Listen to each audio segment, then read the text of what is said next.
Once you've applied your site improvements, you can then go up and create the subgrade.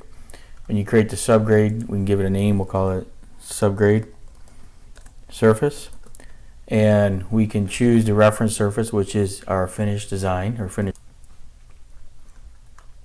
And you can then choose how to create the surface. We want to create the surface at the bottom of one of our materials, or we can say the bottom of all engineered materials.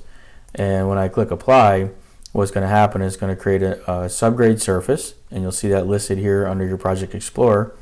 And if I turn on that surface in my surface view, you can see what it's done is it's actually dropped down the thickness of my site improvement to create that subgrade surface. And anywhere I didn't put a site improvement, it just copied the original ground, or the finished design in this case, to complete the surface.